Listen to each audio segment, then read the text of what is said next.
안녕하세요. 토요미스테리 디바제시카입니다. 여러분의 구독은 선택입니다. 전 계속해서 좋은 영상을 만들겠습니다. 2008년 미국 솔트레이크 시티 공항에서 델타 항공 에이전트로 일하고 있던 찰스 팩은 이직을 준비하고 있었습니다.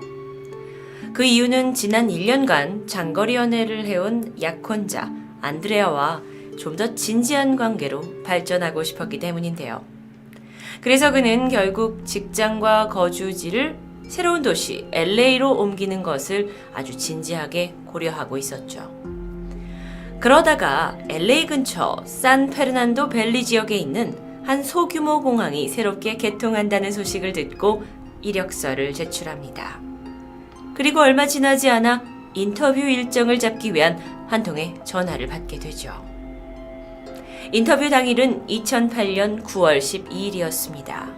찰스는 LA행 비행기를 타고 면접지로 향했고요. 조금 긴장되기도 했지만 몇 번이고 이 면접 예행 연습을 해두었기 때문에 별다른 탈 없이 면접은 잘 마쳐질 수 있었습니다. 그리고 나서 이젠 주말 동안 LA에서 연인 안드레아와 좋은 시간을 보내기로 약속했기 때문에 그는 공항 근처 기차역으로 향하게 되는데요. 그 시각 한편 안드레아는 찰스가 탄 기차가 도착하기 30여 분 전쯤 그를 차로 픽업하기 위해 집을 떠나 운전을 시작하게 됩니다. 목적지까지 약 5km 정도밖에 안 남았을 그 시각, 문득 들려오는 라디오의 긴급 뉴스에 그녀의 손이 떨리기 시작합니다. 찰스가 타고 있던 열차에 치명적인 사고가 발생했다는 내용이었어요. 보도에 따르면 메트로링크 통근 열차가 200여 명의 승객과 3명의 승무원을 태운 채 예정대로 이 산페르난도 밸리를 통과해 달리고 있었는데 사고가 일어나서 화물 열차와 충돌했다는 것이었죠. 당시 열차 엔지니어가 문자 보내는 것에 너무 집중한 나머지 멈춰야 할 곳에서 빨간불을 보지 못했고 결국 그대로 단일 트랙을 가로질러 들이받게 된 것이었습니다. 추후 조사 결과 그는 화물 열차와 부딪히기 22초 전까지 텍스트 문자를 전송하고 있었던 것으로 밝혀집니다. 결국 이 충돌로 많은 사람이 부상을 입었고 분명 사망자가 나올 텐데요. 당시 사고를 접한 안드레아는 안절부절하게 됐고 아니겠지. 이 불안감을 뒤로 한 채 빠르게 운전을 이어갑니다. 그런데 이때 조수석에 뒀던 전화기가 울렸습니다. 그녀는 핸드폰을 들어서 번호를 확인하는데 이럴 수가 찰스였습니다. 안드레아는 순간 안도의 숨을 쉬었고 그가 살아있다라는 생각에 얼른 통화 버튼을 눌렀는데요. 여보세요? 수화기 반대편에서는 즈즈 하는 잡음이 들려옵니다. 안드레아는 여러 번 찰스의 이름을 불렀지만 목소리는 들리지 않았죠. 통신이 약한가? 라고 짐작을 했고 그녀는 전화를 끊고는 바로 다시 찰스 번호로 전화를 걸어봅니다. 그런데 몇 번 울리던 통화는 곧장 음성 메일로만 연결되는데요. 그런데 그때 당시 찰스의 전화를 받은 것은 안드레아만이 아니었습니다. 그의 어머니, 형, 동생, 그리고 찰스의 아들에게까지 9시간 동안 무려 35번에 걸쳐 찰스의 전화는 계속되었죠. 그런데 이 전화가 그저 낯선 잡음만 들려올 뿐이었는데요.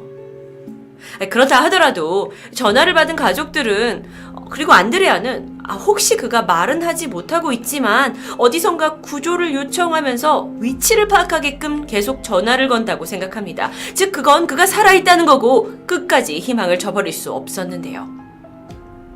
LA에서 발생한 열차 추돌 사건 이후 수색 작업은 계속되었고 속속들이 부상자와 사망자 정보가 들려왔습니다.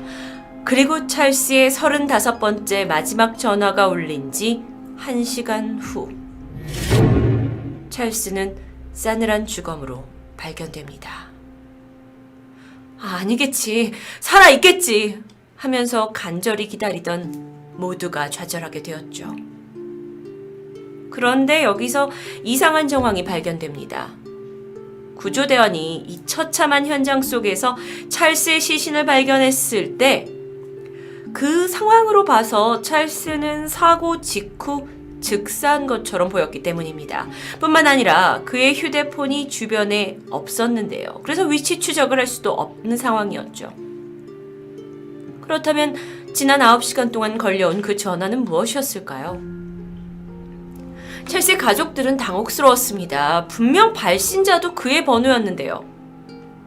결국 현장 조사 마지막까지도 찰스의 전화기는 발견되지 않았고요. 그 기이한 35번의 통화는 오늘날까지 미스테리로 남게 됩니다.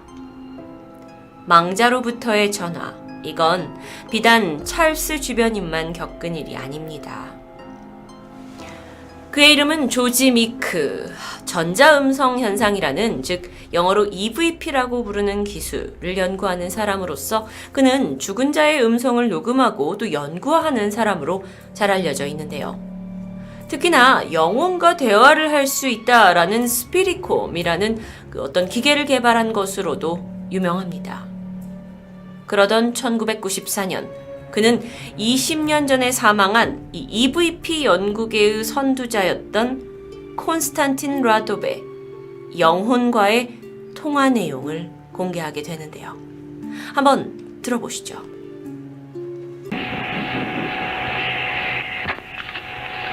Good morning, this is George Meek. 안녕하세요. 전 조지 미크예요. 그런데 그 다음부터 This is Konstantin Raudiver. George, my friend, at last we succeeded in contacting you. Jeanette is beside me and she wants to give you all her love. This is Konstantin Raudiver. This is the first contact you get from us. 여기까지의 내용은 난 컨스탄틴 라도베다. 조지, 드디어 당신과 컨택하는 게 성공했다. 이건 우리로부터 받은 첫 번째 연락이다. 그러자 I suppose that you can hear me. I can hear you very well. 조지 미크가 이렇게 얘기합니다. 뭐라고요? 잘 안 들려요. Fine, so this is the beginning of a new story, a new chapter, George. You are a very good friend of ours, even if we haven't met. We will continue this. This is the first bridge we succeeded to build to the States. 조지, 이건 새로운 문이 열리는 시작일 뿐이야. 우린 아주 앞으로도 계속 이렇게 연락할 거고, 조지, 당신은 나의 좋은 친구야. Contacted, and I must interrupt now. 20년 전에게 죽은 자에게 온 연락. 이 음성 자체가 굉장히 불안하면서도 섬뜩하게 들려오는데요. 이게 만약 평범한 사람의 경험담이었다면 에이, 주작이네 했을 수 있겠지만 조지 미크는 특수 암실 사진 촬영 기술을 개발해서 영혼의 실체를 규명하고 또 영혼과 육성으로 대화를 나누는 스피리콤을 제작한 것으로 지금도 나름 이쪽에서는 인정받고 또 구글을 통해서 쉽게 설치가 가능한 사람입니다. 그러다 보니 쉽사리 이 영상은 그저 가짜라고만 하기에는 좀 수상하지 않나라는 생각이 드는데요. 어쩌면 그가 이쪽에서 인정받고 있는 사람이었기 때문에 이게 가능했을 수도 있지만 그래서 망자와의 전화는 이런 어떤 소수의 사람들만 믿는 것이라고 생각할 수 있습니다. 하지만 미국의 발명가 토머스 에디슨 역시 영혼의 목소리를 들을 수 있는 전화기를 개발하려 했다는 사실이 알려지면서 큰 화제를 모으기도 했었죠.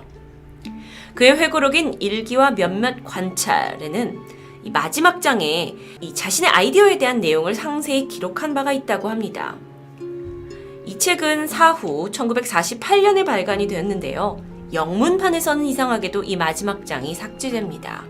그래서 미국인들은 에디슨이 상상했던 영혼 전화기? 이건 그의 짓궂은 장난으로 치부하기도 했죠. 하지만 회고록의 마지막 장이 프랑스에서 재출간되면서 영혼 전화기에 대한 에디슨의 연구 결과가 여실히 드러납니다. 그 책에 따르면 그는 축음기의 소리를 증폭시킴으로써 죽은 자들의 목소리를 들을 수 있는 발명 원리를 찾으려 했다고 전해집니다. 비록 그 꿈이 실현되기 전 그는 세상을 떠났지만 그의 아이디어를 이어받은 일부 연구원들은 오늘날까지도 그것에 집착하고 있습니다. 죽은 자와 소통하는 사례는 일본에서도 있었습니다. 2011년 쓰나미 그리고 대지진 참사 이후에 약 16,000여 명이 사망했는데요. 이후 북동부의 한 해안 도시에서 바람의 전화라고 하는 이 흰색 전화 부스를 통해 먼저 떠난 영혼들과 또 남은 이들이 슬픔을 서로 전달하고 위로하는 방법이 있다고 합니다. 사실 이 전화 부스는 천재지변이 발생하기 전 한 70세 정원사 이타루 사사키 씨에 의해 제작되었는데요. 그가 사촌의 죽음을 극복하려고 설치한 이 부스가 입소문을 타고 재난을 겪게 되면서 3년 만에 약 10,000명 이상의 방문자가 들렸다 갔다고 합니다. 사사키 씨는 이런 바람에 전화기가 이미 떠난 자들에게 정상적인 전화선으로 생각을 전달할 수 없기 때문에 그들의 어떤 평안을 바라는 자신의 음성이 바람에 운반되기를 바라며 만들었다고 덧붙였는데요. 안쪽을 좀 살펴보면요.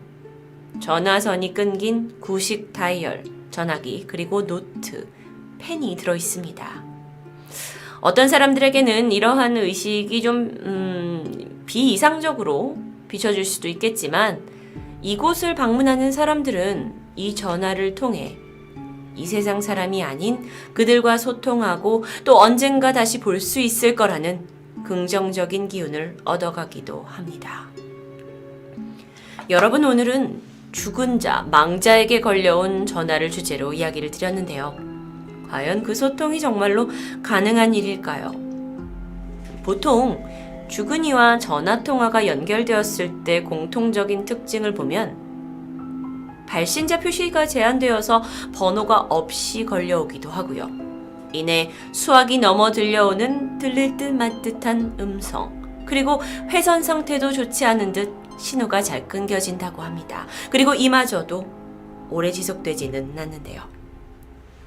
듣는 이에 따라 오늘 주제는 다소 공포스러울 수도 있었겠지만 한편으론 생전 사랑했던 사람들에게 전하고 싶은 처절한 마지막 인사가 아닐까 하는 생각에 공포를 넘어 아련함이 느껴지기도 합니다. 토요미스테리 디바제시카였습니다.